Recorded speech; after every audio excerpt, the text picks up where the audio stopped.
Voltamos com o nosso Tome Ciência. Estamos hoje discutindo a economia como ciência e a sua aplicabilidade. E nós terminamos o bloco anterior aqui com a presença do professor Luiz Araújo, lá da Fundação Getúlio Vargas e do Instituto de Matemática Pura Aplicada, com a Cecília Joruá, do Laboratório de Políticas Públicas da UERJ, e com o Luiz Carlos Prado, lá do Instituto de Economia da UFRJ. Nós terminamos o bloco, eu estava brincando um pouco que entre a afirmação do professor Aloysio, né, de que tendências para cá, tendências para lá, sobrava o julgamento à população. Então eu queria trazer um pouco dessas coisas que a gente está acostumado a ouvir para entender melhor das economistas. Por exemplo, a velha questão, aí até um presidente da República, o falecido Zé de Alencar, defende, tem que reduzir juros. Não, mas se reduzir juros, aumenta a inflação. Essa gangorra, esse comando, isso realmente é correto, faz parte ou é decisão da política? Quem começaria a me responder isso aí? Vamos lá. Posso fazer algumas colocações. Olha, existem alguns princípios gerais que norteiam todas as correntes econômicas. Quer dizer, em última instância, se os recursos fossem infinitos, não haveria um problema econômico. Há recursos finitos e a sociedade tem que escolher em que ela aplica. Agora, essa escolha não é uma questão estritamente econômica, é uma questão política. A própria carga tributária. Você tem a Suécia, por exemplo, tem uma carga tributária elevada e os Estados Unidos uma carga tributária baixa. Não compete aos economistas dizer se a carga tributária sueca é alta ou a carga norte-americana é baixa. É um problema de escolha da sociedade. Agora, se eu quero ter uma sociedade social-democrata com a Suécia, eu vou precisar ter uma carga tributária alta.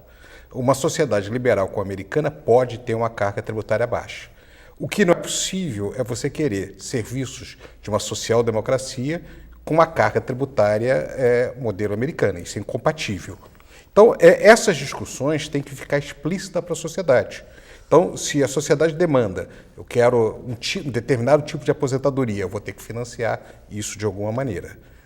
Então, agora, dado isso, você pode ter diferentes interpretações entre diferentes correntes econômicas, qual que seria mais compatível, qual estrutura de distribuição da sociedade seria mais compatível com uma economia que cresce mais ou cresce menos, os problemas inerentes a esse setor. Ou seja, faz sentido essa discussão que inflação e taxa de juros são gangorras para se cuidar. Esse é um exercício econômico? Não, nós temos algumas restrições. Qualquer política que escolha ter uma inflação elevada hoje no Brasil não vai ter mais respaldo na sociedade. Você não ganha mais eleições. Quer dizer, a sociedade, em última instância, julga escolhendo os seus dirigentes, votando num e outro. E você vai pegar, do conjunto dos economistas, eles vão oferecer soluções diferentes. E muitas vezes, os diversos partidos vão escolher entre essas soluções diferentes aquelas que lhe parecem compatíveis com a visão de mundo que eles têm. Então, você tem um choque em torno disso daí. O professor Luiz está pedindo aqui a palavra sobre a mas eu acho que eu concordo com que o público julga, né, que você tinha falado isso também, mas eu acho que tem um outro componente, assim, que eu acredito muito, na competição científica, entende? Você não pode ter escolas que apresentem situações irrealistas. Tem que dizer, as escolas de economia, embora sejam diferentes, elas têm uma viés um pouco diferente, mas tem a competição científica entre elas. Como elas chegam àquelas conclusões? E por aí você tem, então, as revistas científicas, você tem os debates, os prêmios, então, você espreme um pouco, entende? Quer dizer, o leque não é tão amplo, ele passa a ser mais... Ou seja, porque algumas concordâncias vão surgindo. Vão surgindo. Quer dizer, sempre tem divergências, mas não há divergência total. Alguém... Como o Prado falou, eventualmente o político quer um economista que diga qualquer coisa para ele. Sempre vai ter um cara ofertando aquele tipo de... Mas dentro dos economistas, se tiver uma competição científica, fóruns de competição científica boa, um economista que diga qualquer coisa não vai ter credibilidade. Então vão existir resíduos de divergências, mas esses não são tão amplos assim como... E mais ainda, compete aos economistas apontar para a sociedade os problemas dos políticos também. Por exemplo, alguns economistas estudaram que sempre tinha um ciclo monetário. Antes das eleições, a moeda aumentava muito, a economia se expandia e depois, no começo do mandato seguinte, você tinha uma situação fiscal ruim e de inflação ruim. Então, o que os economistas fizeram? Eles propuseram, né, por exemplo, uma lei de responsabilidade fiscal, jeito que deixa uma dívida grande, é responsável, inclusive, pessoalmente pela... Outro exemplo, a independência do Banco Central. Se tem um presidente do Banco Central que pode ter seus problemas de outros lados, mas tem uma grande vantagem. Se tiver um presidente do Banco Central que, para agradar o político que escolheu ele, expande a economia antes das eleições, se ele tiver ele pode estar sujeito a esse tipo de influência, mas se ele tiver uma independência, ele não depender daquele político naquele momento, ele pode simplesmente não se submeter a esse tipo de pressão, porque a reputação dele vai estar em jogo. Então, você termina com essas inconsistências de política monetária. Caso, então, eu poderia dizer que, no caso, dois exemplos de sugestões que diminuem, digamos assim, que protegem um pouco o público da manipulação política. Eu poderia dizer, professora, que nesse caso, dos exemplos dados aqui pelo professor Aloysio, a gente ficou muito marcado por uma história, felizmente, já um pouco mais longínqua, de planos. E era plano cruzado, plano real, plano... E os economistas sempre à volta com isso. Quer dizer, essas medidas todas, de certa maneira, modificaram. Agora, e o tal do mercado? Quem é esse tal do mercado? Esse é o problema. Quer dizer, quando se fala em independência do Banco Central, eu realmente sou contra, porque não existe independência. Qualquer medida de política monetária que você tome, e principalmente câmbio e juros, você prejudica alguns e beneficia outros. É por isso que um Banco Central não pode ser independente. Quer dizer, qual é a melhor maneira de orientar o comportamento do Banco Central? Acho que o Aloysio tocou no assunto. Quer dizer, política é submetê-lo à presidência da República. Por quê? Porque a presidência da República é o órgão que melhor exprime as preferências do eleitorado. Né? E se o eleitorado sabe votar, e eu acredito que o brasileiro vota particularmente bem, não é? Ele escolhe dentro dos candidatos o melhor. Agora, um Banco Central independente significa um Banco Central que procura atender aos banqueiros, aos rentistas, aqueles grupos econômicos que que concentram a liquidez, não é? Como nós dizemos, como nós chamamos os ativos monetários e outros, a liquidez da economia no plano nacional ou internacional. Acho muito difícil isso. Vejam agora, por exemplo, a questão da taxa de juros. Concordo com o Aloysio quando ele diz, e com o Luiz Carlos, nós aprendemos com a história, a economia, mas é preciso conhecer a história.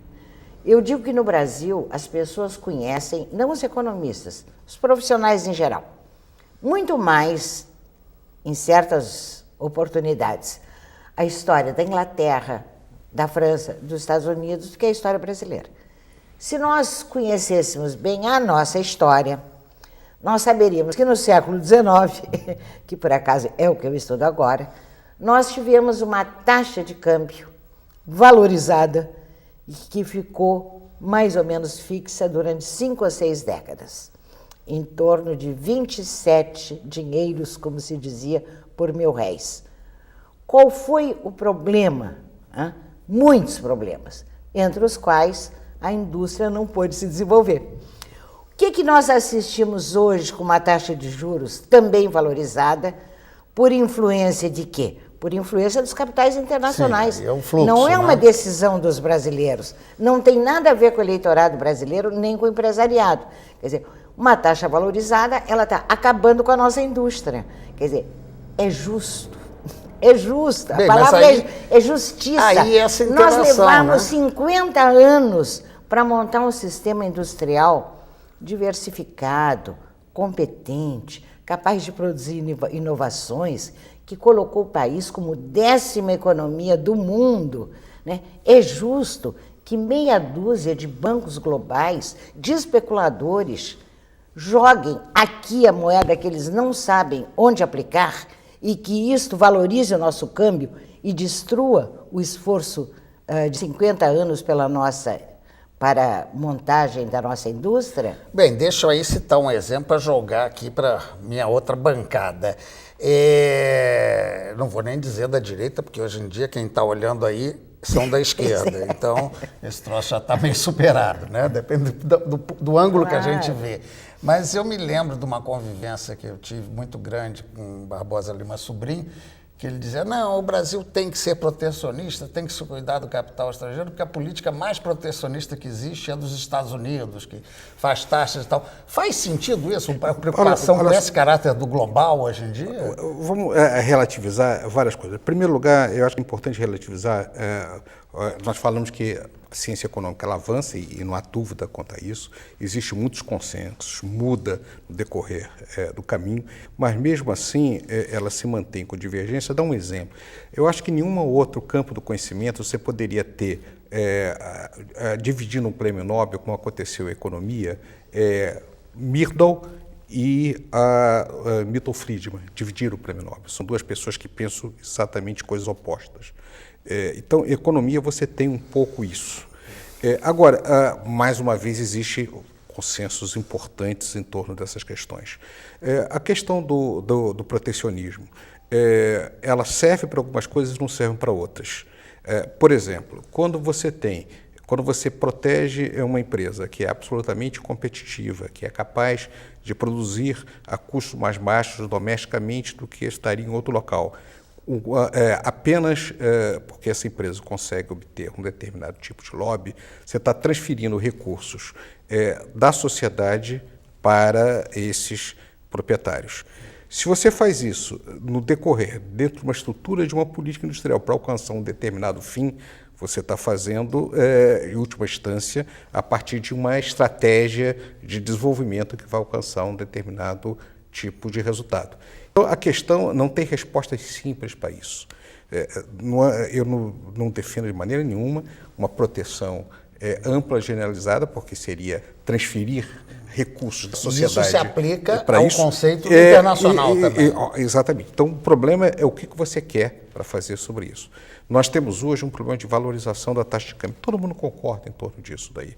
Como é que nós vamos lidar com isso? Tem várias estratégias possíveis, cada uma delas tem vantagens e desvantagens. Nós vamos ter que lidar com esse tipo de realidade. Os instrumentos, eles podem ser quantificados quanto às consequências. Quer dizer, eu concordo com a Ceci quando ela chega e diz o seguinte, olha, toda política econômica tem consequência, alguém ganha e alguém perde, não tem dúvida quanto a isso daí. Mas também você tem um espaço para tomada de decisão. Eu acho que conselhos podem funcionar, o Banco Central pode funcionar perfeitamente a partir de determinadas regras. Você pode aumentar, inclusive, a exposição dos diretores do banco, do banco à responsabilidade individual, como a Luísa falou, por exemplo, não imediatamente, mas depois de algum tempo, publicando as suas posições, ele justificando seus votos. Eu não sou favorável que você divulgue imediatamente a posição deles, mas eu também não sou favorável, por exemplo, que você tenha uma ata coletiva. Aí eu acho importante a responsabilidade individual de quem faz o voto. No Brasil, na prática, o Banco Central ele tem autonomia operacional. Eu acho que hoje ninguém defende exatamente interferir no cotidiano do Banco Central. Você pode dar, você não precisa ter uma autonomia absoluta no sentido de você ter necessariamente um mandato, se eles tiverem autonomia operacional para poder trabalhar. O que interessa é qual é a natureza das pessoas que estão ocupando o Banco Central, a diretoria do Banco Central. Elas têm que ser pessoas competentes, do ponto de vista econômico, mas refletir as diferentes interpretações sobre... E ter um pouco de pouca pressão, no caso, né, também. Né? Pouca pressão não existe. Quem ocupa esses cargos não tem jeito, né? vai estar sujeito a isso.